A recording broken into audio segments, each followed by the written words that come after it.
Bismillahirrahmanirrahim. Selamat pagi ibu-ibu. Assalamualaikum warahmatullahi wabarakatuh. Waalaikumsalam warahmatullahi wabarakatuh. Terima kasih saya ucapkan kepada ibu-ibu semua yang sudah berkenan hadir pada hari ini untuk kita diseminasi budaya positif untuk sekolah kita, yaitu TK Negeri 6 Sumpur Kudus, Kabupaten Sijujur. Alhamdulillahillazi hadana li hadza wa ma kunna linahtadiya laula an hadanallah la nabiyya ba'da amma ba'du. Puji syukur kehadirat Allah Subhanahu wa taala. Marilah kita panjatkan kepada Allah yang telah memberikan kita anugerah kesehatan, rahmat, kebahagiaan, sehingga pada hari ini kita masih bisa berkumpul di gedung kita ini, gedung TK Negeri 6 Sumpur Kudus, bersama-sama dalam acara hari ini. Selawat dengan salam tak henti-hentinya kita panjatkan kepada Nabi Muhammad SAW, seluruh hal kebenaran terang benderang pada hari ini seperti yang kita rasakan bersama-sama. Sebelum kita mulai, bagaimana kalau kita stretching dulu ibu-ibu? Ibu-ibu silakan berdiri, berpasangan berhadapan. Ibu yang satunya kita dua stretching. Yang pertama tersenyum kepada temannya. Saya yakin dengan tersenyum itu akan berubah image kita dari sedih, dari galau menjadi berbahagia. Oke, 1, 2, 3, mulai. Senyumnya asik kan? Bikin kita bahagia. Oke, stretching kedua itu pertama kita stretching pertama. Stretching kedua, salah satu dari ibu guru mengepalkan tangan keduanya. Yang satu lagi berusaha membuka kepalan tangan itu. Apa yang akan terjadi? Coba kita lihat. Kepala yang satu lagi boleh membuka, jangan mau dibuka. Itu adalah prinsip teguh kita. Kita harus berpegang teguh agar kepala tangan kita tidak bisa dibuka oleh orang lain. Kita tetap berpegang teguh kepada prinsip kita. Semangat! Yeay, terima kasih ibu-ibu. Silakan duduk kembali. Bahagia Guru Indonesia, semangat Guru Indonesia. Perkenalkan, nama saya Nofriyanti SPD, adalah CGP Angkatan 10 berasal dari Kabupaten Sijujur. Hari ini kita akan diseminasi tentang budaya positif. Selanjutnya, sebentar. Administrasi mengontrol sang murid untuk berbuat sesuatu. Jikalau murid itu tidak mau melakukannya, walaupun tampaknya guru sedang mengontrol perilaku murid, hal demikian akan terjadi karena murid sedang mengizinkan dirinya dikontrol. Selanjutnya, instruksi bahwa semua penguatan positif efektif dan bermanfaat. Nanti kritik dan membuat orang merasa bersalah, dapat menguatkan karakter. Selanjutnya, industri bahwa orang dewasa memiliki hak untuk memaksa. Menurut ibu-ibu, apakah ilusi untuk membuat orang merasa bersalah dan membuat orang merasa terpaksa itu bagus untuk diterapkan untuk disiplin positif? Bagaimana ibu? Apakah dengan membuat orang merasa bersalah dan merasa terpaksa untuk melakukan sesuatu itu bagus untuk menerapkan disiplin positif? Dan ya ibu, karena itu tidak muncul dari hatinya, itu merupakan motivasi eksternal. Kita harapkan motivasi untuk disiplin ini adalah motivasi dalam diri sendiri. Dasar pemikiran Ki Hajar Dewantara sesuai dengan tujuan pendidikan itu yang menuntun segala kodrat yang ada pada anak-anak. Pendidikan itu berpihak kepada murid agar mereka dapat mencapai keselamatan dan kebahagiaan yang setinggi-tingginya. Dalam menuntun itu, kita menuntun perilaku dan kodrat anak yang mengibaratkan peran kita itu sebenarnya hanya sebagai petani, ibu-ibu, seperti tukang kebun. Tugas kita hanyalah merawat sesuai kebutuhan dari tanaman-tanaman itu agar tumbuh dan berkembang dan berbuah dengan baik. Tentu saja beda-beda tanaman, beda perlakuannya ya ibu-ibu, sama dengan anak didik kita. Beda anak, beda perlakuan karena dia berasal dari latar belakang yang berbeda, berasal dari keluarga yang berbeda dan ekonomi yang berbeda. Dan anak-anak itu seperti biji tumbuhan yang disemai dan ditanam oleh Bapak Tani. Petani itu kita. Anak-anak memiliki keunikan tersendiri, bergerak dengan kecepatan sendiri-sendiri, sesuai kemampuannya sendiri dan punya cerita pengalaman sendiri-sendiri. Jadi tugas ibu hanya memupuk dan menyiram tanaman itu supaya tumbuh subur. Seperti anak-anak kita, tugas kita hanya mendidik supaya dia menjadi orang yang berhasil kelak sesuai bakat dan potensi yang ada dalam dirinya sejak lahir sejak dini. Selanjutnya, apakah makna budaya positif? Apa contoh penerapan positif yang kita terapkan? Budaya positif di sekolah yaitu nilai-nilai dan kebiasaan-kebiasaan di sekolah yang berpihak pada peserta didik agar mereka dapat berkembang menjadi pribadi yang kritis, penuh hormat dan tanggung jawab. Disiplin positif akan mencapai kegiatan lingkungan positif. Salah satu strategi yang perlu kita tinjau kembali adalah penerapan disiplin di sekolah kita. Apakah disiplin sekolah kita tidak efektif? Kembali, apa sesungguhnya arti dari disiplin itu sendiri? Apa kaitannya dengan nilai-nilai kebajikan? Kata disiplin sering dikaitkan dengan tata tertib, teratur, dan kepatuhan kepada peraturan. Kata disiplin juga sering dihubungkan dengan hukuman. Padahal itu sesungguhnya berbeda. Karena disiplin positif tidak harus dengan memberi hukuman. Justru itu adalah salah satu alternatif terakhir dan bila perlu tidak digunakan sama sekali. Ki Hajar Dewantara menyatakan bahwa untuk mencapai kemerdekaan atau dalam konteks pendidikan kita saat ini, untuk menciptakan murid yang merdeka, syarat utamanya adalah harus ada disiplin yang kuat. Disiplin yang dimaksudkan adalah disiplin diri yang memiliki motivasi internal. Jika kita tidak memiliki motivasi internal, maka kita memerlukan pihak lain untuk mendisiplinkan kita. Maksudnya di sini, kalau nggak dari dalam diri kita sendiri, ini disiplin seperti ini. Dewantara mengartikan disiplin sebagai kontrol diri, yaitu belajar untuk kontrol diri agar dapat mencapai suatu tujuan mulia. Tujuan mulia di sini mengacu pada nilai-nilai atau prinsip mulia yang dianut seseorang. Nilai tersebut dinamakan sebagai nilai kebajikan yang universal. Gianni Gose menemukan bahwa dengan menerapkan nilai-nilai kebajikan yang diyakini seseorang, maka motivasi intrinsipnya motivasi intrinsipnya akan terbangun sehingga menggerakkan motivasi dari dalam untuk mencapai tujuan mulia yang diinginkan. Nah, ini dia ibu-ibu, bapak-bapak, nilai kebajikan profil pelajar Pancasila.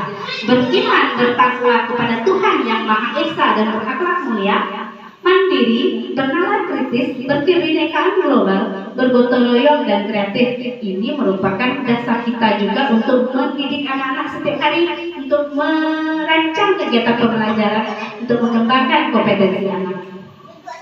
Teori motivasi perilaku manusia. Sebenarnya kita ini termotivasi kadang-kadang karena ada tiga. Satunya menghindari ketidaknyamanan atau hukuman. Maksudnya menghindari ketidaknyamanan ini adalah dari perilaku manusia. Biasanya orang memotivasi pelakunya untuk menghindari hukuman dan ketidaknyamanan akan bertanya, apa yang akan terjadi kalau saya tidak melakukannya? Bagaimana nanti kalau saya tidak memberikannya? Seperti itu, kita takut hukuman. Yang kedua, ini tidak bagus ya ibu, ini adalah yang terendah. Yang kedua, untuk mendapatkan imbalan atau penghargaan dari orang lain.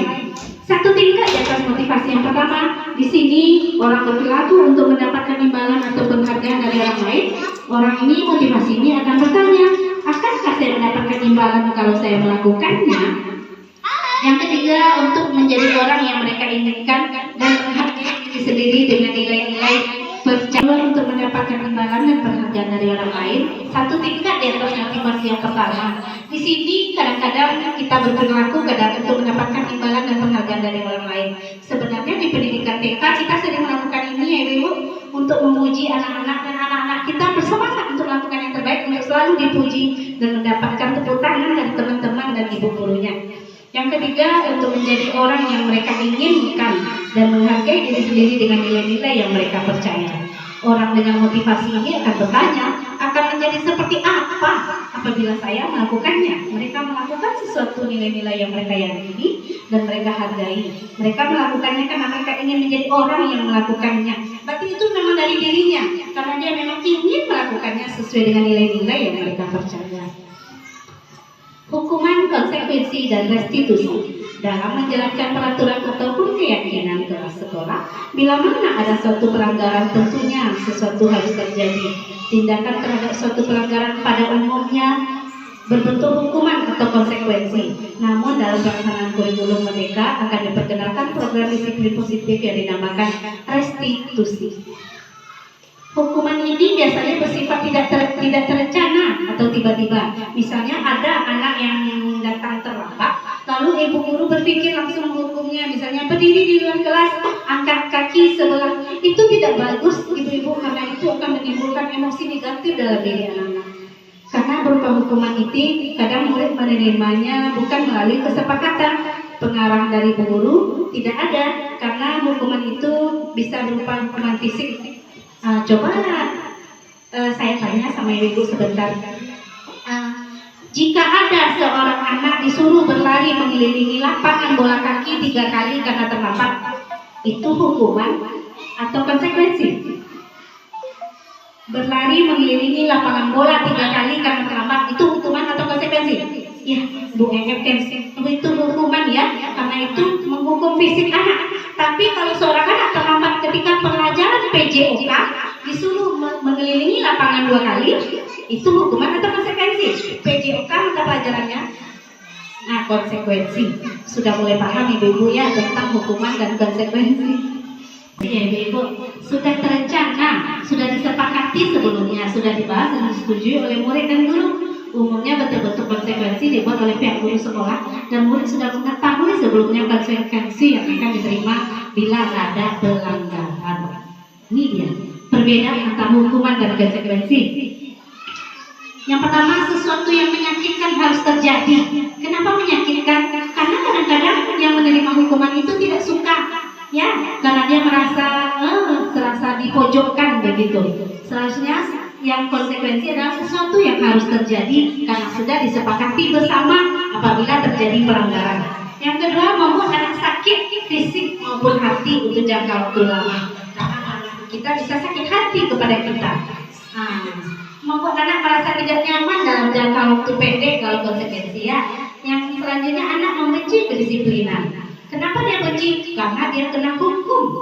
Selanjutnya, anak menghargai disiplin. Ada juga paksaan, stimulus tanggapan. Kalau pada hukuman, anak mendorong, kita mendorong anak menyakiti diri sendiri. Sedangkan pada konsekuensi mendorong anak hendak menyesuaikan diri karena dia sudah tahu sanksi yang akan dia terima jika dia melakukan pelanggaran. Konsep diri yang terjadi setelah hukuman adalah konsep diri yang buruk, ibu-ibu. Sedangkan konsekuensinya konsep diri yang baik. Anak belajar dari menyembunyikan kesalahan, sedangkan konsekuensi anak akan belajar untuk mematuhi peraturan berbeda ya ibu. Di sini dia akan menyembunyikan kesalahannya, di sini dia akan mematuhi peraturan. Anak marah, rasa bersalah, dipermalukan, merasa tidak dihargai. Sedangkan konsekuensi anak kehilangan hak, dibuat tidak nyaman, diasingkan oleh teman-temannya, bisa juga ditertawakan oleh teman-temannya jika melakukan kesalahan. Hukuman atau konsekuensi? Siap ibu-ibu? Catat 100 kali di dalam buku. Saya tidak akan terlambat lagi. Itu merupakan sepakat kita? Sepakat hukuman, sepakat kita ya. Lari mengelilingi lapangan bola basket 2 kali karena terlambat, juga hukuman. Membersihkan coretan yang dibuatnya di meja tulisnya, dicoret meja tulis dan disuruh hapus. Ini adalah konsekuensi. Murid diminta push up 15 kali karena tidak pakai masker ke sekolah. Hukuman. Menggantikan kertas tugas teman yang dicoret-coret, konsekuensi. Berjemur di lapangan bola basket jam 12 siang karena mengobrol dengan teman. Murid minta berjalan kaki sepanjang hari karena tidak menggunakan sepatu hitam sesuai peraturan sekolah.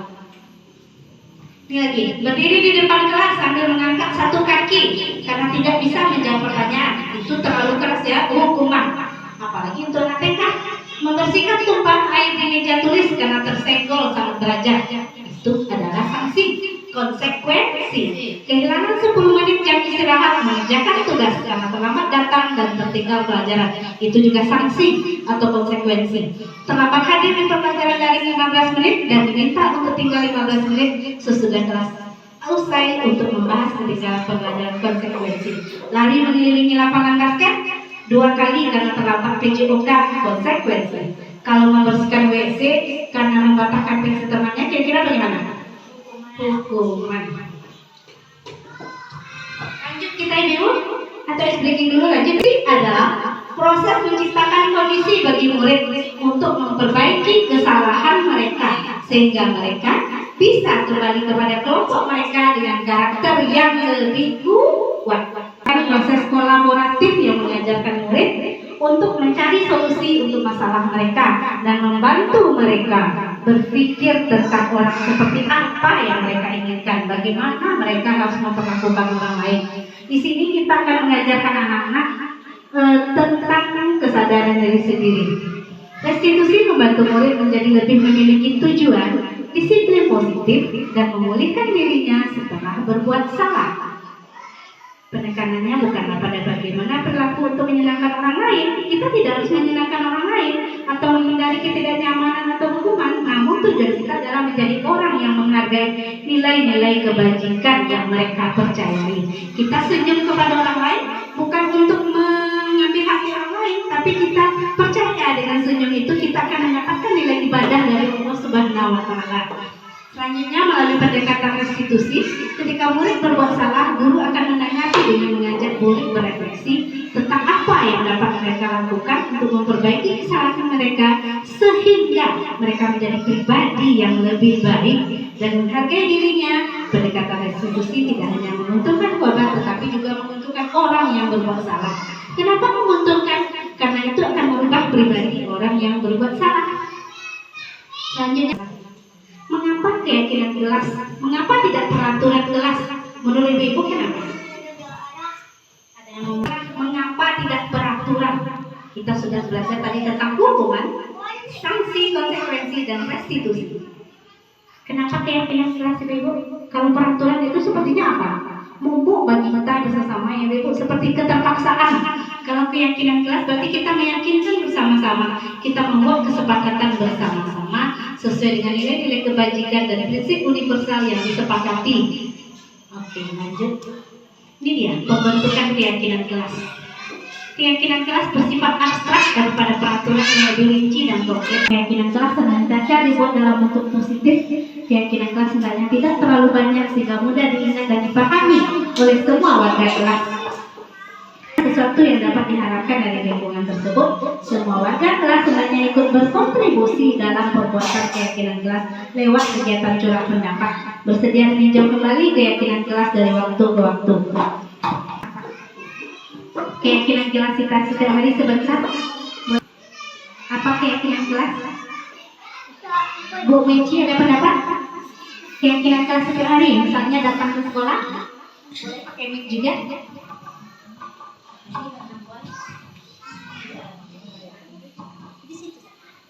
Datangnya bagaimana Bunda Miki bagusnya? Datang tepat waktu. Oke, Bunda Ine. Kalau mau keluar kelas bagaimana bagusnya anak kita?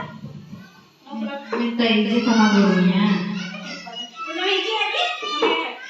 Dua dulu saya minta. Sama lagi Bunda Miki. Mendengarkan orang lain itu ketik. Apa pendapat Bunda Miki?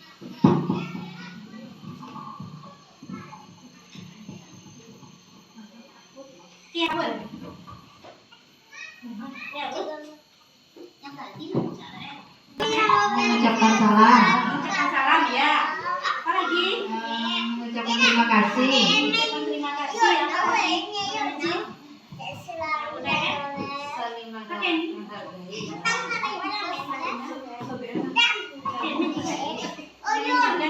Sudah ingat sudah. Menghargai. Ya, satu lagi. Terima kasih Ibu semuanya, hebat sekali. Semua itu kita jadikan keyakinan kelas untuk sekolah kita. Selanjutnya kita masuk kepada kebutuhan dasar manusia. Alhamdulillah Ibu sudah paham. Saya senang karena materi yang saya sampaikan ternyata sudah ada dalam diri ibu masing-masing, karena saya percaya ibu-ibu adalah teknik yang hebat dan kreatif. 5 kebutuhan dasar manusia. Semua yang kita lakukan adalah usaha terbaik kita untuk mendapatkan apa yang kita inginkan. Ketika kita mendapatkan apa yang kita inginkan, sebetulnya saat itu kita sedang memenuhi satu atau lebih dari satu kebutuhan dasar kita. Ini dia.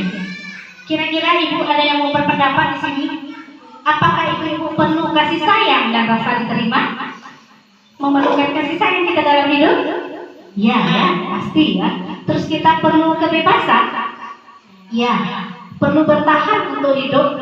Ya. Untuk kesenangan? Ya, untuk penguasaan. Saya bisa berikan contoh di sini. Sebelum kita masuk ke pengertiannya, seorang anak bernama Tono mengambil makanan si Ani di dalam tas bekalnya, lalu dia makan sampai habis. Ketika rupanya Tono mengambil makanan itu punya alasan sendiri karena dia tidak diberikan bekal oleh ibunya dari rumah, dia bertahan untuk apa? Coba berikan pendapat ibu. Tono mengambil makanan Ani, bekal Ani dari makannya. Lalu dia punya alasan setelah dipanggil oleh guru karena tidak diberi bekal oleh ibunya dari rumah. Kira-kira dia untuk apa? Untuk ini ya ibu, untuk bertahan hidup karena perutnya lapar. Terus kira-kira si Tono memberikan alasan karena dia mamanya memberi telur dadar setiap hari. Sementara sambalnya si Ani enak, ada ayam geprek, ada ayam chicken. Kira-kira dia ini apa? Sambalnya bagaimana? Dia ingin bebas ya, bertukar selera, bervariasi. Dia ingin kebebasan. Kalau dia punya alasan karena dia berbuat kesenangan, kira-kira udah apa? Senang aja, katanya. Saya senang aja nengok Ani nangis, katanya. Berarti dia senang karena bisa membuat temannya sedih dan kalau penguasa, dia bahagia ketika dia membuat temannya merasa takut. Kawan sekelas itu takut sama dia, dia merasa berkuasa. Hahaha, seperti itu ya ibu. Kalau kasih sayang, dia tahu kalau setelah dia mencuri itu dia akan dipanggil oleh ibu guru. Dia akan diberikan panggil ibu guru dan dipanggil sayang sama ibu guru. Seperti itu. Jadi setiap kita punya alasan masing-masing melakukan apapun dalam kehidupan ini sesuai dengan alasan kita melakukannya walaupun tidak diterima oleh masyarakat banyak atau orang lain. Oke, lanjut kebutuhan hidup. Ini adalah kebutuhan yang bersifat fisiologis untuk bertahan hidup, untuk kesehatan, rumah, makanan. Sedangkan kasih sayang dan rasa diterima, ini adalah kebutuhan psikologis jiwa kita. Kebutuhan untuk disayangi, merasa bahagia, meliputi kebutuhan atau hubungan dengan koneksi sosial, berteman, dan mempunyai seseorang yang bisa menerima dan memberikan masukan kepada kita. Apapun, menerima apa adanya kita. Sedangkan penguasaan, ini adalah pengakuan atas kemampuan.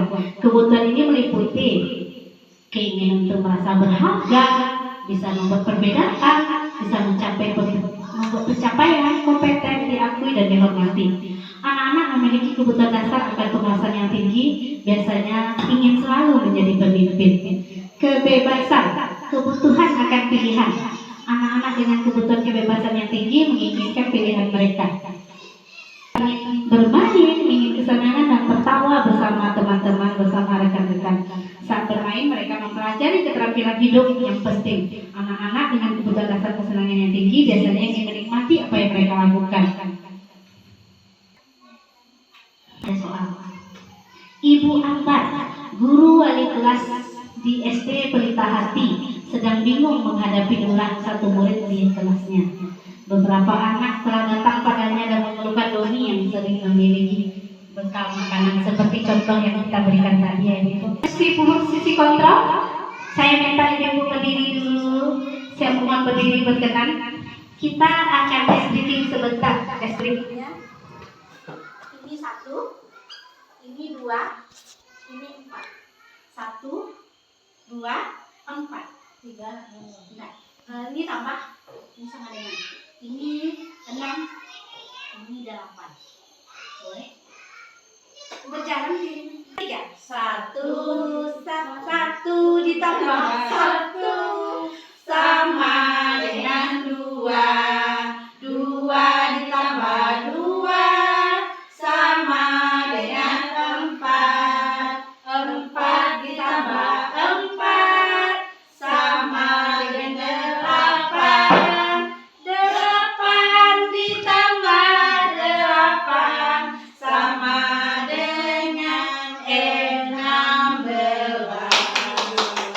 Terima kasih Ibu. Boleh duduk lagi.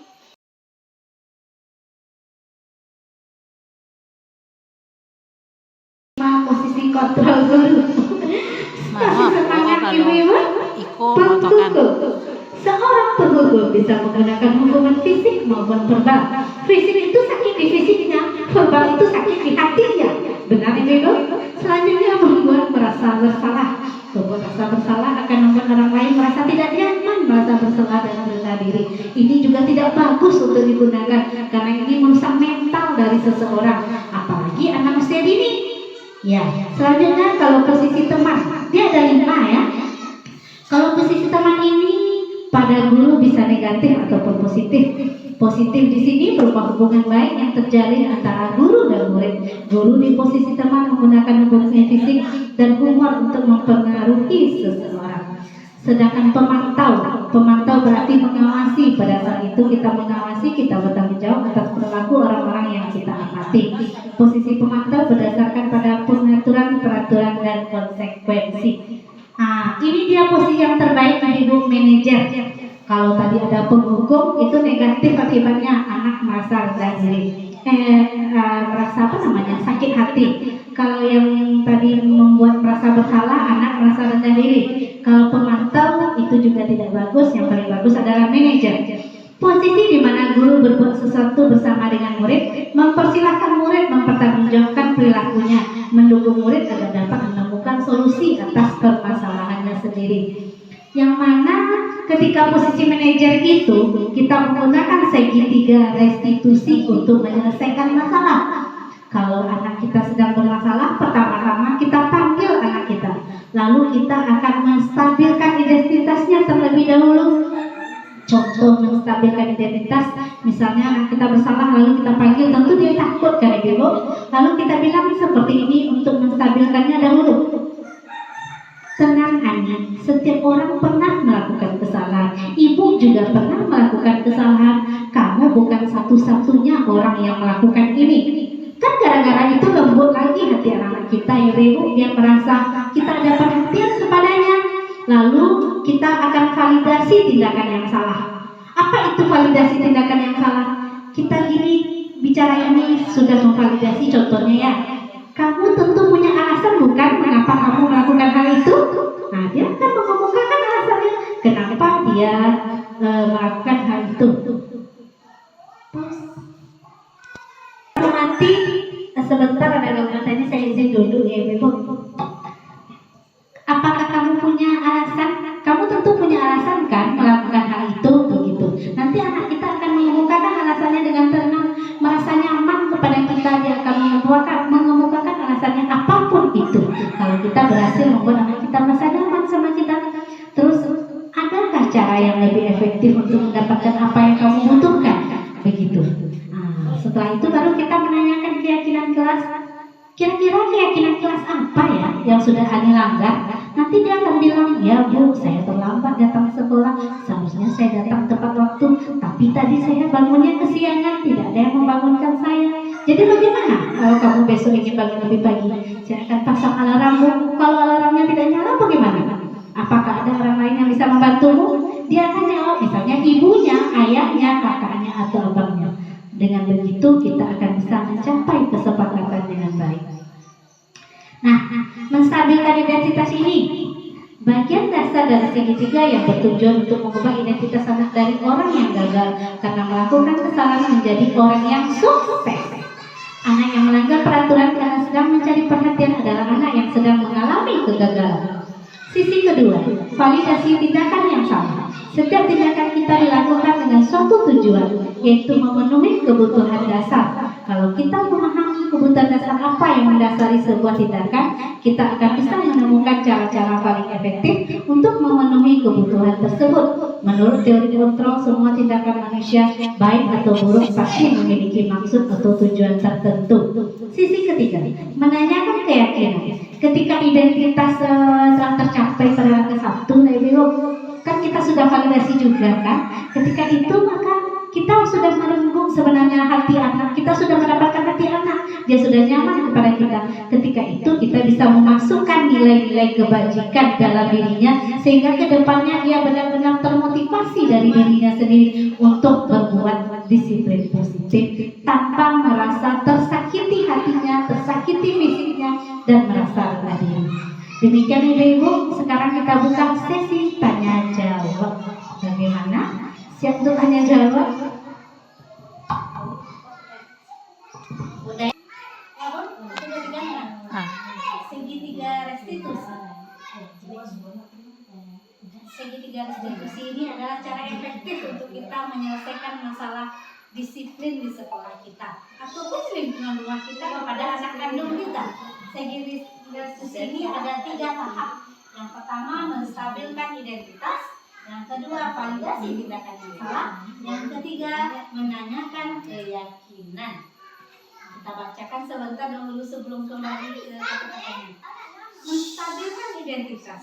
Bagian dasar dari segitiga bertujuan untuk mengubah identitas anak dari orang yang gagal karena melakukan kesalahan. Namun dia bisa menjadi orang yang sukses nantinya. Anak yang melanggar peraturan karena sedang mencari perhatian adalah anak yang sedang mengalami kegagalan. Sisi kedua, validasi tindakan yang salah. Setiap tindakan kita lakukan dengan suatu tujuan. Tentu kita melakukan apapun mempunyai tujuan, kan ibu-ibu? Ibu-ibu tuh datang ke sekolah ngapain? Oh. Tentunya pergi mengajar ya. Ya. Didik kita jadi bertemu dengan teman-teman rekan-rekan bersilaturahmi. Tujuannya hanya mencerdaskan anak generasi bangsa. Anak yang melanggar peraturan, anak yang kita cerdaskan ini adalah anak-anak generasi emas pada usia golden age yang sekarang sangat perlu kita berhati-hati dalam memperlakukannya, karena anak usia dini ini adalah bagaikan kertas kosong yang tergantung dari bagaimana ukiran kita nantinya. Yaitunya untuk memenuhi kebutuhan dasar. Kalau kita memahami kebutuhan dasar apa yang mendasari sebuah tindakan, kita akan bisa menemukan cara-cara paling efektif untuk memenuhi kebutuhan tindakan. Kita akan menemukan cara-cara yang paling efektif untuk memenuhi kebutuhan tersebut. Menurut teori kontrol, semua tindakan manusia itu baik atau buruk pasti memiliki maksud dan tujuan tertentu. Baik atau buruk pun kegiatan yang kita lakukan pasti kita punya alasan tersendiri dari dalam hati kita. Itu tergantung kontrol diri kita, apakah kita ingin menjadi seseorang yang menghargai nilai-nilai kebajikan di dalam hidup ini atau ingin mendapatkan penghargaan orang lain. Kalau kita ingin berbuat baik karena mendapatkan pujian, itu tentunya tidak abadi ya ibu-ibu. Tapi kalau kita ingin melakukan kebaikan karena nilai-nilai yang kita pegang teguh dari sejak lahir seperti kempalan tangan ibu-ibu tadi, prinsip yang ibu lakukan untuk mempertahankan prinsip teguh sesuai dengan nilai-nilai kebajikan, itu akan sangat baik dan menghasilkan perilaku yang baik. Tutur kata yang baik, tentunya hatinya juga baik. Kalau tutur kata sudah buruk, tentu di dalamnya belum tentu baik. Sisi ketiga, menanyakan keyakinan. Oke, ketika identitas sukses telah tercapai, langkah satunya, ketika identitas sudah tercapai, langkah satu dan juga perilaku yang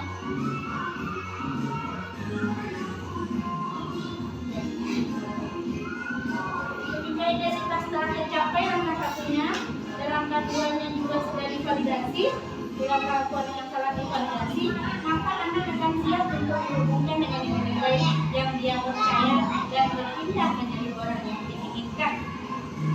Pada prakteknya nanti segitiga restitusi ini, contohnya kita panggil seorang anak, bisa nggak sih? Setiap orang pasti pernah melakukan kesalahan. Itu adalah salah satu cara kita untuk menstabilkan identitas anak. Bapak juga pernah melakukan hal itu ketika bapak dulu sekolah gitu loh. Seperti saya sekarang sih juga bisa bilang ya, ibu juga seperti itu dulu, karena setiap kita pernah melakukan kesalahan. Karena di dunia ini bukan kamu satu-satunya yang melakukan kesalahan. Itu akan meredam emosi anak dan menstabilkan identitasnya. Setelah dia mulai stabil dan dia mulai tenang, kita lanjut ke validasi tindakan yang salah. Kamu tentu punya alasan. Validasi tindakan yang salah. Kamu tentu punya alasan bukan mengapa kamu melakukan hal ini. Itu akan mengeruk dari hati nuraninya. Dia akan menjawab dengan tulus karena dia sudah merasa nyaman. Dia akan bilang alasannya apapun itulah. Terus adakah cara yang lebih efektif untuk mendapatkan apa yang kamu butuhkan? Dia akan bilang misalnya dia terlambat karena dia bangun tidur kesiangan, atau dia memakai sepatu tidak berwarna hitam, barangkali sepatu hitamnya kotor atau dicuci ibunya belum kering, atau karena dia dia buru-buru terlambat, dia sembarang ambil sepatu yang ada di luar saja. Jadi anak kita merasa nyaman dan mengeluarkan alasannya dengan apa adanya tanpa merasa terbatasi atau merasa takut untuk mengeluarkan isi hatinya. Lanjut ke meyakinkan, ke menanyakan keyakinan. Kita tanya sama dia, apa keyakinan kelas yang sudah kamu ajar hari ini? Dia akan bilang, misalnya saya terlambat hari ini Bu, misalnya saya tidak memakai sepatu hitam yang sudah kita sepakati Bu, begitu. Lalu kita lanjutkan dengan pertanyaan, kamu ini menjadi orang seperti apa ke depan? Dia akan jawab, di depannya saya tidak ingin datang terlambat lagi, saya akan datang tepat waktu, menggunakan sepatu sesuai aturan sepatu berwarna. Ketika segitiga institusi ini kita lakukan dengan sempurna, dengan langkah-langkah menstabilkan identitas, validasi tindakan yang salah, dan menanyakan keyakinan, insya Allah budaya positif di sekolah kita akan bisa diterapkan dengan baik. Demikian Ibu-Ibu, hari ini apa ada pertanyaan? Sudah? Sekian, terima kasih dari Novianti. Kalau ada pertanyaan boleh kita beri sesi pertanyaan.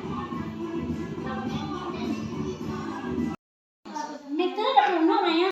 Contohnya Ibu, Langkah segitiga restitusi yang tadi, menstabilkan identitas, validasi tindakan yang salah, dan menanyakan keyakinan kelas. Contohnya yang terjadi di TK kita yang saya amati waktu itu, ini dia. Pagi itu kasusnya. Pagi itu Kayla membuang sampah sembarangan karena buru-buru mau bermain dengan teman-temannya, dan saya yang melihat itu memanggil Kayla. Ini dia. Kita lihat seorang anak didik TK yang membuang sampah sembarangan dan ditegur oleh seorang guru, dan dia segera sadar akan kesalahannya. Kita lihat dia memungut sampah tersebut dan memasukkannya ke dalam tong sampah tanpa disuruh ibu guru. Ibu guru hanya membimbing, hanya bertanya, kemana dibuang sampahnya Kayla? Ke sana katanya, di dalam tong sampah, tanpa perlu disuruh oleh ibu guru. Setelah itu ibu guru pun memanggil Kayla ke dalam kelas dan melaksanakan 3 segitiga restitusi, 3 tahap langkah segitiga restitusi, yaitu menstabilkan identitas, validasi kesalahan, validasi tindakan yang salah, yang ketiga menanyakan keyakinan kelas. Ternyata Kayla memahami bahwa dia telah melakukan sebuah kesalahan, membuang sampah. Alasannya waktu itu ketika ditanyakan ibu guru, dia buru-buru mau pergi bermain dengan temannya, sementara makanannya habis dia langsung membuang. Tapi dia sadar ketika ibu guru memanggilnya, dia langsung membuang sampah pada tempatnya. Dan ketika ditanyakan keyakinan kelas, Kayla pun menyadari kesalahan Kayla adalah ya, ketika dia membuang sampah sembarangan. Akhirnya selesai, kita masuk ke kasus 2. Ini ketika dia melakukan presentasi, katanya dia merasa senang karena sudah melakukan banyak hal. Dia berasal dari TK Negeri Langsung Kudus, Kabupaten Sidoarjo.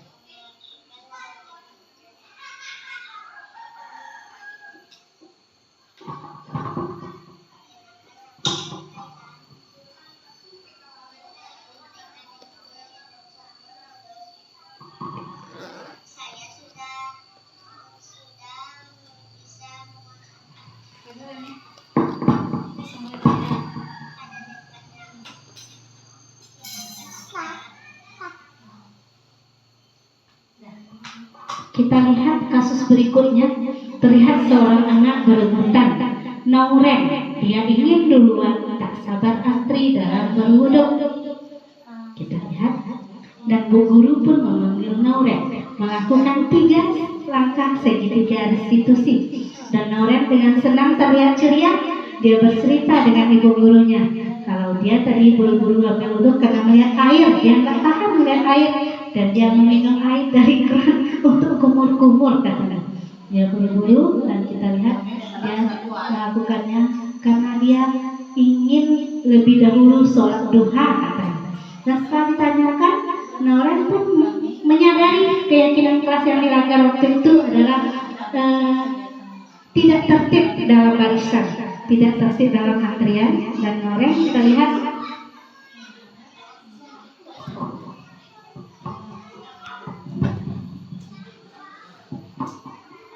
Kedengaran Dan orang sepakat dengan ibu gurunya, iya kan, kedepannya orang akan tertib dalam antri mengambil wudhu. Kita lihat, dan orang merasa senang sekali dan berjanji dengan ibu gurunya tertib dan antri dalam nisa dalam wudhu. Clear masalahnya dan orang memberikan tos bersama ibu guru.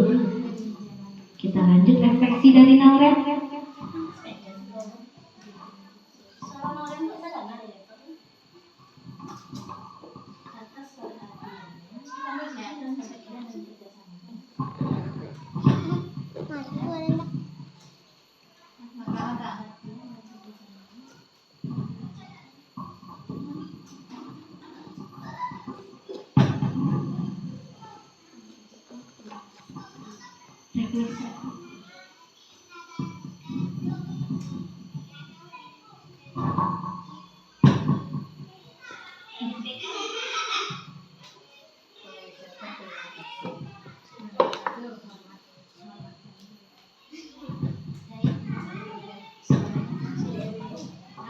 Itu dia ibu-ibu, kita lanjut dengan yang selanjutnya. Yang kita capai dari segitiga restitusi itu tentunya untuk disiplin positif sekolah ya ibu. Disiplin positif untuk mendisiplinkan mulai dari diri sendiri, untuk mengontrol diri dalam melakukan segala tindakan. Disiplin positif untuk diri sendiri ini berguna untuk memanage diri kita sendiri, memanage waktu, memanage tindakan apapun itu. Semoga disiplin diri kita sendiri ini berhasil ke arah disiplin yang positif tanpa terlibat dari disiplin negatif. Terlalu cepat saya bicara ya ibu dari tadi. Bagusnya terlalu seperti ini sehingga waktu kita lebih terkoordinir. Disiplin diri dapat membuat diri memahami dan menyadari berdasarkan motivasi paksaan, pujian, dan hukuman. Kalau murid ini bisa menyadari disiplin positif dari dirinya sendiri itu sangat bagus. Tapi karena dia masih anak usia dini, maka itu kewajiban kita untuk mengajarkannya berupa kebiasaan. Misalnya datang pagi, bersalaman dengan ibu guru. Kalau dia ibu gurunya sedang berkegiatan lagi, dia akan mencari ibu gurunya, mengulurkan tangannya untuk bersalaman. Dan juga murid ini kita biasakan pagi-pagi untuk memilih sampah yang berserakan di halaman, berjurnal pagi, berbaris dengan tertib, membaca ikrar, bernyanyi, berdongeng. Lanjut dengan berwudhu seperti yang kita lakukan setiap hari. Untuk sholat duha, mengajarkan dari dini anak-anak kita untuk beribadah kepada Tuhan yang Maha Esa sebagai pencipta alam semesta. Ketika dia belajar sholat duha dari dini sampai besar, semoga dia bisa menerapkannya. Pasti anak-anak kita akan ingat, bukan sampai dewasa nanti kalau dia pernah sholat duha, begini caranya surat Al-Fatihah. Tahu tidak ibu-ibu, yang diajarkan oleh guru TK di sekolah ini merupakan fondasi awal bagi anak kita untuk hidup sepanjang hayatnya. Surat Al-Fatihah dia dapatkan dari sekolah, baca Bismillah dari sekolah, surat pendek seperti Al-Ikhlas, An-Nas, dan segala macam itu menjadi modal bagi dia untuk ke depan seumur hidup. Betapa besar pahala seorang pendidik TK. Tepuk tangan untuk kita semua, berbangga. Ya, kita berbangga jadi guru TK karena kitalah fondasi awal anak kita untuk dunia dan akhiratnya. Maka dari itu, walaupun ibu TK ini dibilang sedikit sebelah mata ya, tapi ibu TK harus optimis kalau kita yang memegang teguh dari keberhasilan anak yang fondasi awal termasuk akhirat dan agamanya.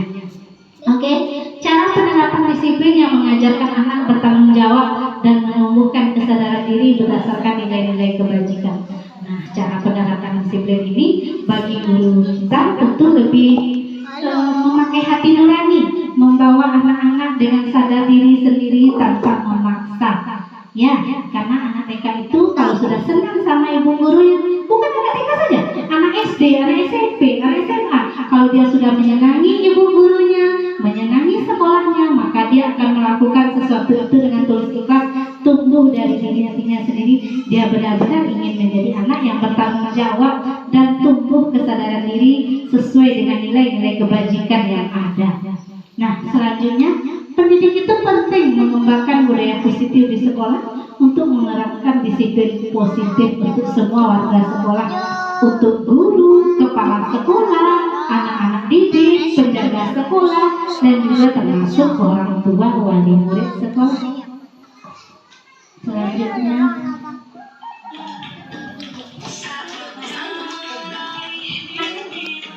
motivasi perilaku manusia. 1. Untuk menghindari ketidaknyamanan hukuman, untuk mendapatkan imbalan atau penghargaan dari orang lain, untuk menjadi orang yang mereka inginkan. Sebelum kita lanjut, kita ice breaking dulu. Kita kasih waktu 10 menit. Kita menulis ya Ibu, menulis huruf dengan hidung. Kita menulis huruf dengan hidung, tangannya ke belakang keduanya.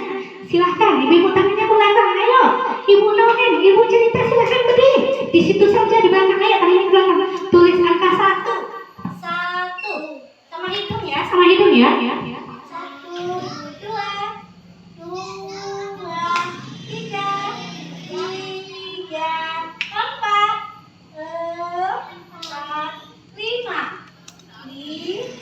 Sama hidung. 6. Lagi 7. Bagus. 8. Hebat. 10. Bisa. Hebat. Terima kasih, silakan duduk kembali ibu-ibu. Sudah fresh lagi, kita lanjut dengan materi selanjutnya. Ini dia. Untuk menjadi orang yang Anda inginkan, saya bakal catat sebentar izin. Teori motivasi untuk menghindari ketidaknyamanan atau hukuman. Ini adalah tingkat terendah, sudah kita sampaikan seperti yang tadi. Sebagusnya kita itu berdisiplin positif bukan karena menghindari hukuman atau ketidaknyamanan.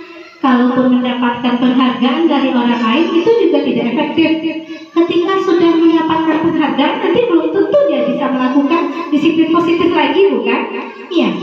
Selanjutnya, mereka tidak melakukan karena kualitas dari diri mereka, tapi mereka lebih memikirkan kualitas penghargaan yang mereka terima, kualitas imbalan yang mereka terima. Satu tingkat ini, penghargaan dari orang lain ini, mereka melakukannya hanya untuk pujian, hanya untuk hadiah, pengakuan dari orang lain atau imbalan dari orang, bukan dari dalam dirinya. Hukuman dan penghargaan dari orang lain ini merupakan motivasi eksternal, hanya dapat dari luar, tidak muncul dari dalam dirinya sendiri. Yang paling bagus itu adalah yang poin 3, untuk menjadi orang yang mereka inginkan sesungguhnya dan menghargai diri sendiri dengan nilai-nilai yang mereka percaya. Orang-orang dengan motivasi ini akan melakukan sesuatu karena nilai-nilai yang mereka yakini dan hargai, dan mereka melakukannya karena mereka ingin, benar-benar ingin dia dari dalam dirinya sendiri menjadi orang yang melakukan nilai-nilai yang mereka yakini tersebut. Ini adalah motivasi internal yang benar-benar akan membuat seseorang memiliki disiplin positif dari dalam diri sendiri. Ini yang paling berkualitas disiplinnya ya Ibu. Nah, ketika guru berupaya untuk menumbuhkan motivasi internal pada murid, supaya bagaimana? Ya, supaya muridnya menjadi orang yang mereka inginkan dan menghargai diri sendiri dengan nilai-nilai yang mereka percaya. Ibu-ibu ingin muridnya menjadi seperti apa? Bisa di-post. Ibu-ibu ingin muridnya seperti apa? Ada di-post. Murid idaman dari Bunda Nancy. Murid idam. Murid yang diimpikan di masa depan. Murid yang idaman yang saya impikan untuk masa depan yaitu murid yang beriman, bertakwa kepada Tuhan Yang Maha Esa, murid yang berkarakter, dan murid yang berakhlak mulia serta cerdas, kreatif, dan inovatif. Murid, apa yang Ibu Ngeci sampaikan tadi sama dengan pendapat kita semua di sini, kira-kira ya Ibu, mencerminkan dari murid idaman kita semua di masa depan sudah terlingkup oleh Ibu Ngeci tadi, yaitu beriman dan bertakwa kepada Tuhan Yang Maha Esa, berkarakter, berakhlak mulia, cerdas, kreatif, dan inovatif. Alhamdulillah kalau bisa tercapai sesuai dengan nilai-nilai yang dipercaya dalam kehidupan. Selanjutnya kita kalau bisa ya menghindari hukuman dan pemberian imbalan yang berlebihan. Kenapa dibilang seperti ini? Hukuman ini akan membuat anak merasa tersakiti, bisa tersakiti hatinya, fisiknya, atau mentalnya. Apalagi kalau dia merasa bersalah dan rendah diri.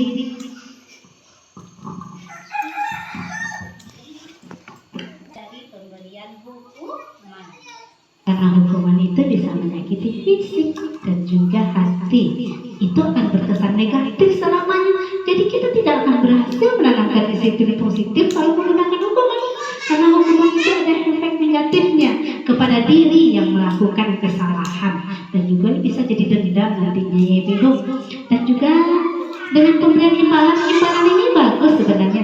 Bisa memotivasi mereka. Ya bisa memotivasi, tetapi kalau imbalan itu berlebihan kadang-kadang mereka melakukan itu hanya untuk pura-pura. Maksudnya tidak dalam dirinya sendiri gitu loh. Nanti dia bisa melakukan ini hanya untuk mendapatkan imbalan. Setelah mendapatkan imbalan ya sudah, dia puas. Ini kualitas dirinya.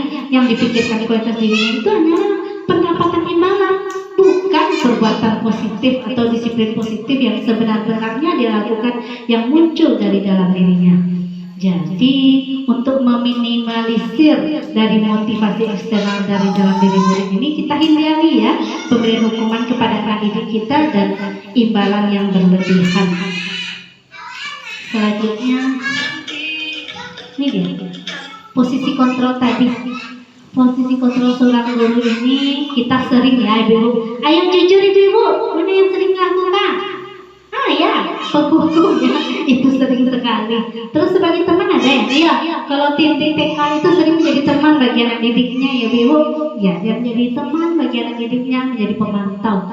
Setelah kita dengarkan tadi uraian tentang penghukum, pembuat merasa bersalah, teman, pemantau, yang terbagus tadi apa Ibu? Manajer. Manajer ini kita memanggil anak yang bersalah tapi menurunkan nada bicara kita. Kita tidak menggunakan nada bicara yang tinggi. Kita menggunakan teknik segitiga restitusi. Siapa yang ingat apa saja langkah-langkah segitiga restitusi? Lanjut saja. Ayo pemerintah dijawab. Menstabilkan identitas, validasi tindakan yang salah, terus menanyakan keyakinan kelas. Oke, bagus Bunda, terima kasih. Iya, masih ingat Bunda dengan segitiga restitusi yang pernah kita lakukan? Ya, bagus. Yang pertama apa tadi kata Bunda Ibu? Ya, menstabilkan identitas. Yang kedua, validasi tindakan yang salah. Yang ketiga adalah menanyakan keyakinan kelas. Kita masuk ke poin berikutnya. Ini dia. Nah, ini saya kan posisi kontrol terbaik adalah posisi manajer yang paling efektif untuk keberhasilan penerapan budaya positif.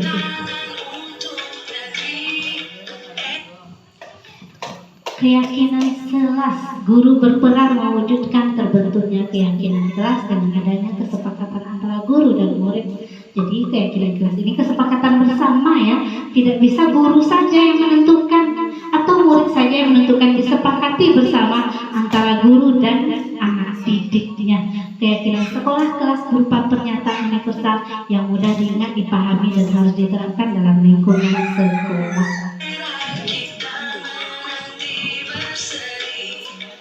Ini yang sudah dibacakan Ibu ya, bagus, sesuai ya. Coba baca sesuai juga, baca. Ya, menstabilkan identitas, validasi tindakan yang salah, menanyakan keyakinan. Guru berperan sebagai manajer positif.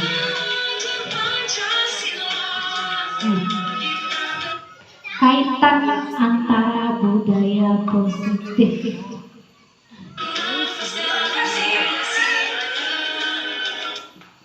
Sejauh mana ada disiplin positif, teori kontrol, teori motivasi, hukuman dan penghargaan, posisi kontrol guru, kebutuhan dasar manusia, keyakinan kelas. Dari sekian banyak yang saya sampaikan, selanjutnya kita buka sesi tanya jawab ya Ibu. Dari sebanyak materi yang tadi kita dengarkan bersama, udah ada beberapa pertanyaan. Sekarang saya buka pertanyaan tentang ini untuk lebih mempastikan kita tentang posisi kontrol seorang guru, bahwa yang terbaik adalah manajer. Ada pertanyaan Ibu? Silakan. Silahkan Ibu. Oh, Ibu Meci, silahkan. Boleh bertanya Ibu Meci? Di sini yang saya ingin tanyakan itu bagaimana menghukum anak yang positif. Nah, hukumannya menurut Ibu yang positif bagi anak usia dini. Terima kasih. Ibu Meci, bagaimana cara hukuman positif untuk anak ya? Sebenarnya sama-sama kita ketahui bersama yang hukuman itu biasanya tidak ada yang bersifat positif ya. Kan dulu kita pernah mendengar kalau misalnya anak itu melakukan suatu kesalahan coba dihukum dengan hukuman positif, misalnya hukumannya adalah membaca doa, misalnya doa untuk kedua orang tua. Sebenarnya itu juga suatu kesalahan karena dia akan berpikir loh, doa untuk orang tua ini sebuah hukuman, ternyata tertanam dari kepala dan hatinya dari sejak usia dini sampai besar. Harusnya kita tidak menggunakan hukuman yang bersifat positif, tapi saya tahu tujuan seorang guru itu untuk membuat anak semakin semangat menghafalkan begitu. Hukumannya misalnya membaca doa untuk orang tua, sudah dibaca sama anak. Bismillahirrahmanirrahim. Allahumma firli wali walidayya warhamhuma kama rabbayani shaghira. Ya Allah, ampunilah dosaku dan dosa kedua orang tuaku, sayangilah mereka sebagaimana mereka menyayangiku sejak kecil hingga sekarang. Itu bukan hukuman, tapi kita lebih memprioritaskan untuk anak bisa membaca doa-doa sehari-hari dan surat-surat pendek. Mungkin itu bisa menjadi jawaban Ibu Meci, tapi tetap sebuah hukuman itu bukan disiplin yang positif, tetap menanamkan hal negatif. Anak merasa tersudutkan, merasa bermasalah. Sebentar. Oke, bagaimana Bunda Meci? Ibu-ibu yang lain? Oke, alhamdulillah terjawab sudah pertanyaan kita hari ini. Karena Ibu Meci memberi pertanyaan yang sangat bagus, ayo kita beri aplaus ya sama-sama. Tapuk santiang cek ibu, tapuk santiang yang bukan nang. Oh iya, ampu suruh, ampu kida, dua ampu santiang mana Bunda Meci ko. Oke, di penghujung sesi kita hari ini tentang beberapa materi. Saya ulang sekilas ya, materi yang sudah kita simak bersama-sama. Ini dia. Ada tadi disiplin positif, teori kontrol guru, teori motivasi, hukuman dan penghargaan, posisi kontrol guru, kebutuhan dasar manusia yang 5, keyakinan kelas dan segitiga restitusi. Oke, masih adakah hal yang menarik dari diri Anda atau di luar dugaan Ibu? Tidak ada? Pas? Oke, kita tutup sesi hari ini.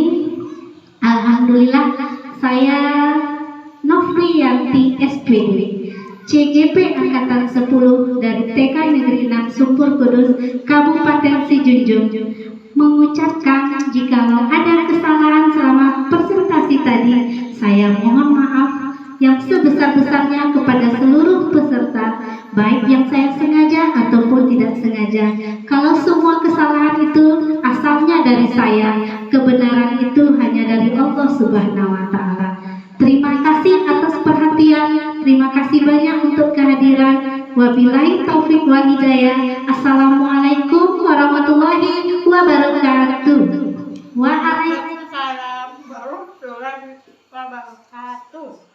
Ditambah 1 sama dengan 2. 2 ditambah 2 sama dengan 4.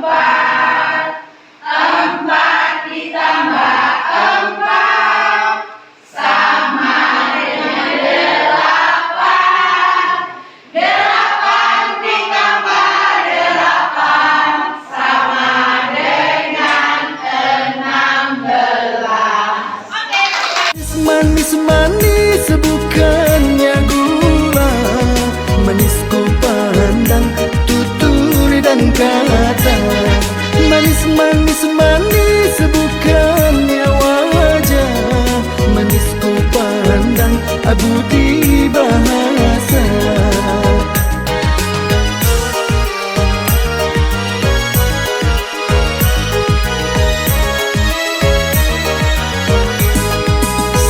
masa muda dalam keranjang bawa berlayar ke tanah Delhi. Jangan disangka orang kan senang kalaulah hidup tiada berbudi. Manis, manis, manis bukannya gula, manis ku pandang. Yang memiliki potensi dan bakat minat yang berbeda-beda, aset yang berharga, bakat yang memiliki bakat dan minat yang berbeda-beda untuk meneruskan untuk menjadi generasi penerus bangsa.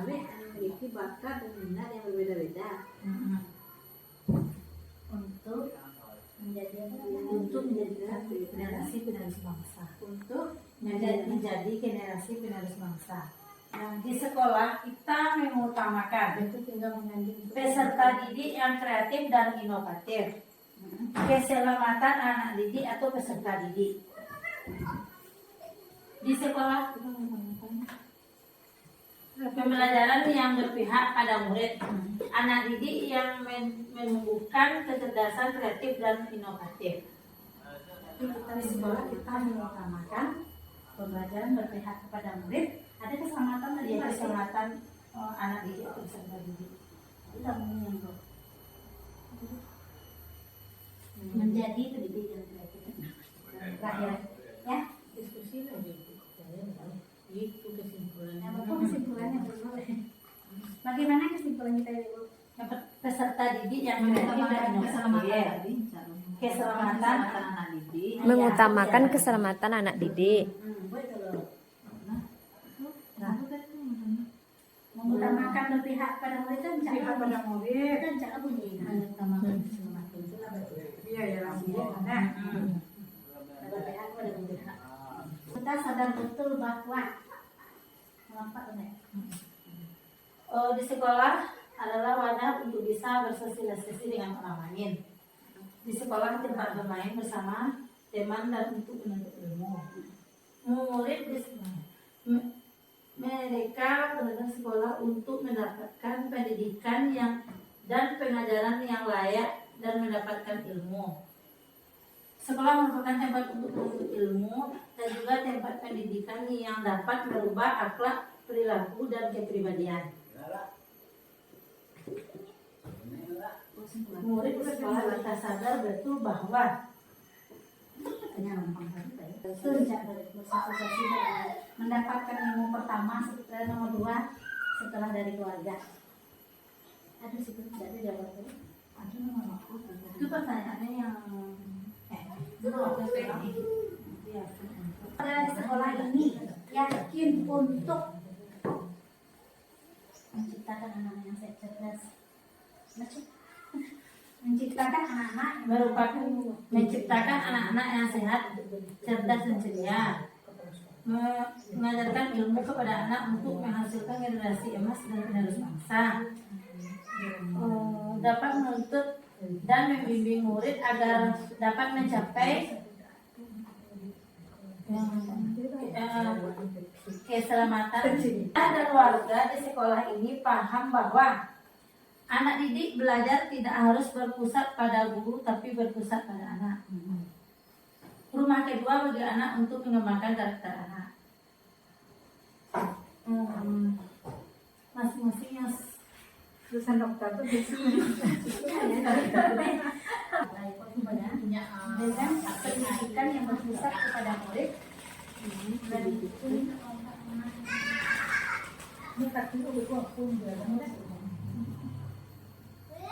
pada murid satu sama lain. yang mana satu sama lain saling melengkapi kawan yang cinta baik kita sedang menentukan dari Baru jadi beban. lengkap tadi sehat, bernalar kritis, cerdas, berakhlak mulia, berkarakter, bertanggung jawab dan mandiri. Apakah sesuai dengan visi kita sesuai ya? Jadi Bu, yang nomor 2, kita percaya bahwa murid adalah aset yang berharga yang memiliki bakat dan minat yang berbeda-beda untuk menjadi generasi penerus bangsa. Lanjut kita nomor 3, di sekolah kita mengutamakan keputusan kita adalah pembelajaran yang berpihak kepada murid sehingga peserta didik menjadi peserta didik yang cerdas, ceria, kreatif, dan inovatif. Yes, sesuai. Kayaknya. Pelan kan? Mengambil keputusan bersama yang pada hari ini kalimat rumpang cita-cita untuk murid itu ternyata sesuai dengan visi yang ada di sekolah kita. Alhamdulillah, dan kita kedepannya berharap prakarsa perubahan untuk mewujudkan visi sekolah kita dapat kita laksanakan bersama-sama sebagai pembiasaan baik untuk anak-anak kita setiap hari. Nah, sehingga anak-anak kita bukan merupakan rasa keberatan untuk melakukan itu, tapi merasa ingin dan ingin selalu berbuat untuk sekolah lebih maju dan lebih bersih. Terima kasih. Assalamualaikum warahmatullahi wabarakatuh. Terima kasih banyak kita ucapkan kepada Bu Yanti. Kita kasih lagi tepuk sampiang untuk Yanti. Tepuk sampiang. Ampu suwo, ampu tidak, duo ampu santiang. Sangat luar biasa. Terima kasih kita ucapkan kepada Ibu Yanti yang tadi sudah memimpin rekan-rekannya untuk mengisi kalimat umpang cita-cita untuk murid impian. Jadi apa yang dicita-citakan kita berharap murid seperti apa yang kita impikan, apa yang kita percaya. Berarti kita memang ingin murid itu murid yang berkarakter. Lihat lagi tadi visi teknik untuk mendekut tambah minggu berbeda akan muncul motivasi dari dalam diri aku yang pasti jalihnya harus sedikit menyenangkan anggota dan aku kadang-kadang ada menangan tugasnya banyak. Buktinya lah jalan di mau angkatan di Kabupaten Setunjuk itu sebagai bukti kalau tidak semenyenangkan yang dibayangkan gitu. Dan dulu tadanga di itu yang meninggal gara-gara sejak Bu Ina jadi guru penjara, Atinila jadi kepala sekolah. Iya, bahkan tuh yang PP cuma dia Bu Nova, aku kan sama-sama SMP Ibu tengah. Ada sesuatu yang dilebihkan, ada lo yang kawan yang berlebih. Made Bu Rida itu PP Ibu dulu. Tapi kan ada sertifikat guru penjara atau sertifikat pengajar praktik yang itu tidak bisa lo dijadikan syarat untuk aku kepala sekolah. Nah, jadi ada nilai lebihnya, tapi kalau dari yang perempuan, labihnya dulu dari CDP kok. Nah, CDP buat piti bilang lebihnya, ayo kita buat piti bilang lalu batu, lo kelebihannya gitu. Nah, jadi ada sesuatu itu dari Ibu, banyak maaf dan kadapik sekatikiran kena balam lah talang tinggi. Iku nandapi Ibu sampaikan salam Ibu sudah di. Assalamualaikum warahmatullahi wabarakatuh. Waalaikumsalam warahmatullahi wabarakatuh. Mohon kami bantu Pak Jago, tolong jagoan kali Bu.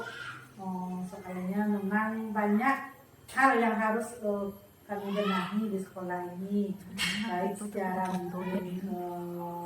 administrasi, proses mengajar, semuanya memang banyak yang harus kami benahi. Jadi melalui program ini kami mohon kepada Ibu bukan terfokus kepada Bu Yanti saja yang didampingi, tetapi kepada kami juga sebagai pendidik dan tenaga pendidik di sini. Harapannya dengan adanya program Ibu mengisi ilmu Ibu sendiri sebab harapan-harapan Bu Ida itu agak mahal lah Ibu. Kamaja kudu berlari Bu rasanya. Kamaja ikan berenang, kamaja ikan berenang Ibu ngana. Tapi bak orang nak Bu Yanti pasal jalan di kampung tadi diulang. Bu Ida ini merupakan ibu justru PP Ibu dulu. Kesan pertama Ibu yang sangat mendalam ke Bu Ida. Kedua waktu Ibu diajak main-main bola, Bu Ida itu yang mendampingi. Kalau diajak main-main itu aku jadi guru TK, itu pikiran dulu tuh mantap loh. Boleh kami yang guru SMP lah memang tidak terbiasa main-main. Waktu yang diberikan oleh Ibu PP, Ibu Ina yang hebat dan luar biasa menyemangati kami sebagai CDP. Saya berterima kasih untuk kehadiran Ibu Ina hari ini sebagai pengajar praktik yang mendampingi saya untuk yang kedua kalinya. Semoga dengan pendampingan Pak Apa yang ingin disampaikan? Jika jika saya menjadi PNS, Bunda Ida, maka saya akan mengambil Bagus sekali, hebat sekali cita-citanya. Lanjut dengan bundanya ya. Jika saya diangkat secepat mungkin jadi guru PNS, Bunda Ida, maka saya akan senang dan bahagia.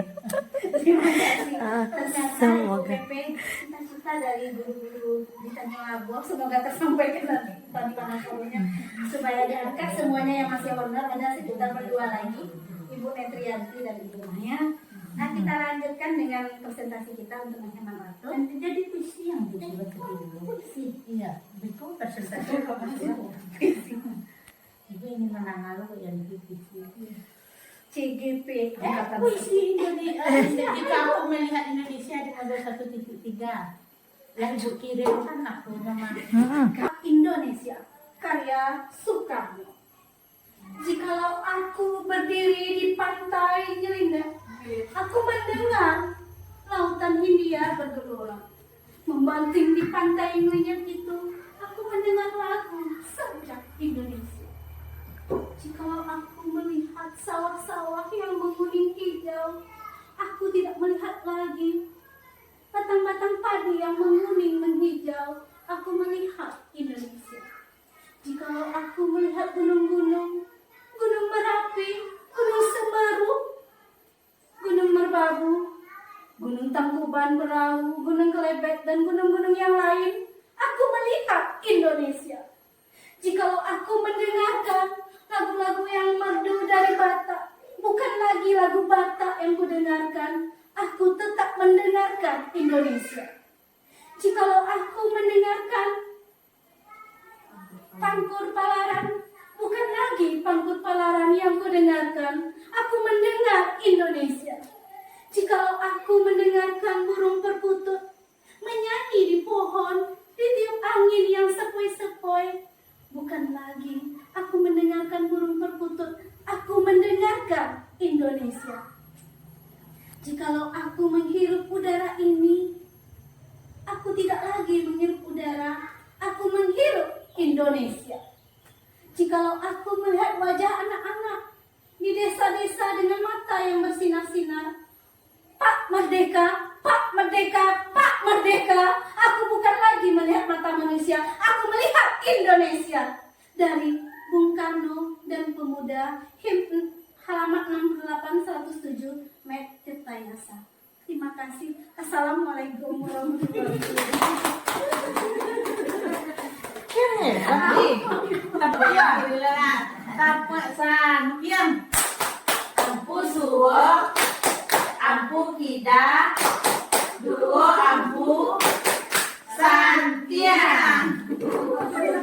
yang sudah keringat dingin membaca puisi jika aku melihat Indonesia. Nah, salah liriknya, maaf ya Bu. tinggal sabuana sabaik. tinggal sebaik sebelum burung tertutup. Nah, ya. Aku oleyo, aku tadi itu visio, nah itu yang kita. Untuk selanjutnya acara diskusi ini diserahkan kepada Ibu Yanti. Silakan Ibu Yanti untuk memimpin teman-temannya dalam diskusi penyampaian visi dan tata perubahan. Silakan.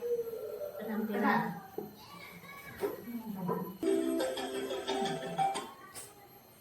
Saya Ibu Yanti SPD CGP Angkatan 10 dari Kabupaten Sidoarjo. Saya mengucapkan selamat datang dan terima kasih banyak kepada Ibu Rahma Yulina SPD sebagai pengajar praktik saya. Pada acara pendampingan Ibu kedua, perubahan paradigma memimpin pembelajaran. Pada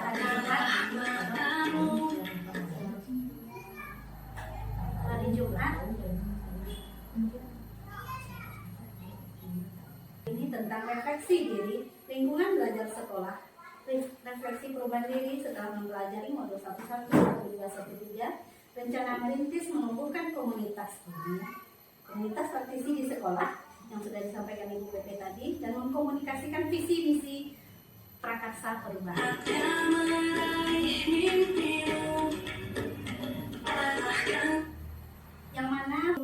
tapi lebih berpusat kepada anak didik apa yang mereka sukai, apa bakat yang mereka miliki. Kita itu seperti petani yang menanam padi, kita hanya bisa memupuk tanaman padi itu, hanya bisa menyiram tanaman padi dan tumbuh tetap sebagai padi, tidak bisa berubah menjadi jagung atau kedelai. Jadi kita pendidik hanya mengembangkan pembelajaran yang berpusat kepada anak.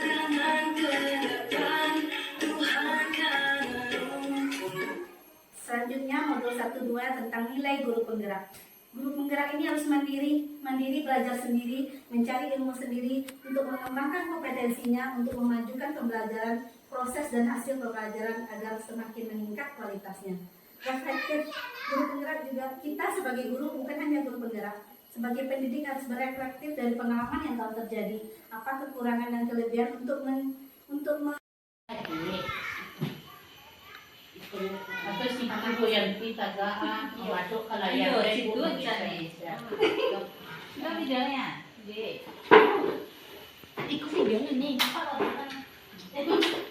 Bismillahirrahmanirrahim. Videonya ya tuh. Oh, Oh, coba saya. Tes dulu. Aku melihat Indonesia. tak ada visi.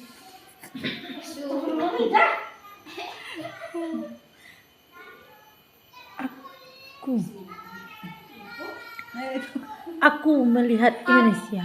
Karya itu. Aku melihat Indonesia, karya Soekarno. Jikalau aku berdiri di pantai Nyelinep, aku mendengar lautan Hindia bergelora. Membanting di pantai Nyelinep itu, aku mendengar lagu Sajak Indonesia. Jikalau aku melihat sawah-sawah yang menguning hijau, aku tidak melihat lagi batang-batang padi yang menguning menghijau. Aku melihat Indonesia. Jikalau aku melihat gunung-gunung, Gunung Merapi, Gunung Semeru, Gunung Merbabu, Gunung Tangkuban Perahu, Gunung Kelebet, dan gunung-gunung yang lain, aku melihat Indonesia. Jikalau aku mendengarkan lagu-lagu yang merdu dari Batak, bukan lagi lagu Batak yang kudengarkan, aku tetap mendengarkan Indonesia. Jikalau aku mendengarkan Pangkur Palaran, bukan lagi Pangkur Palaran yang kudengarkan, aku mendengar Indonesia. Jikalau aku mendengarkan burung perkutut menyanyi di pohon, ditiup angin yang sepoi-sepoi, bukan lagi aku mendengarkan burung perkutut, aku mendengarkan Indonesia. Jikalau aku menghirup udara ini, aku tidak lagi menghirup udara, aku menghirup Indonesia. Jikalau aku melihat wajah anak-anak di desa-desa dengan mata yang bersinar-sinar, Pak Merdeka, Pak Merdeka, Pak Merdeka, aku bukan lagi melihat mata manusia, aku melihat Indonesia. Dari Bung Karno dan Pemuda, halaman 68-107, Met Tirta Yasa. Terima kasih. Assalamualaikum warahmatullahi wabarakatuh.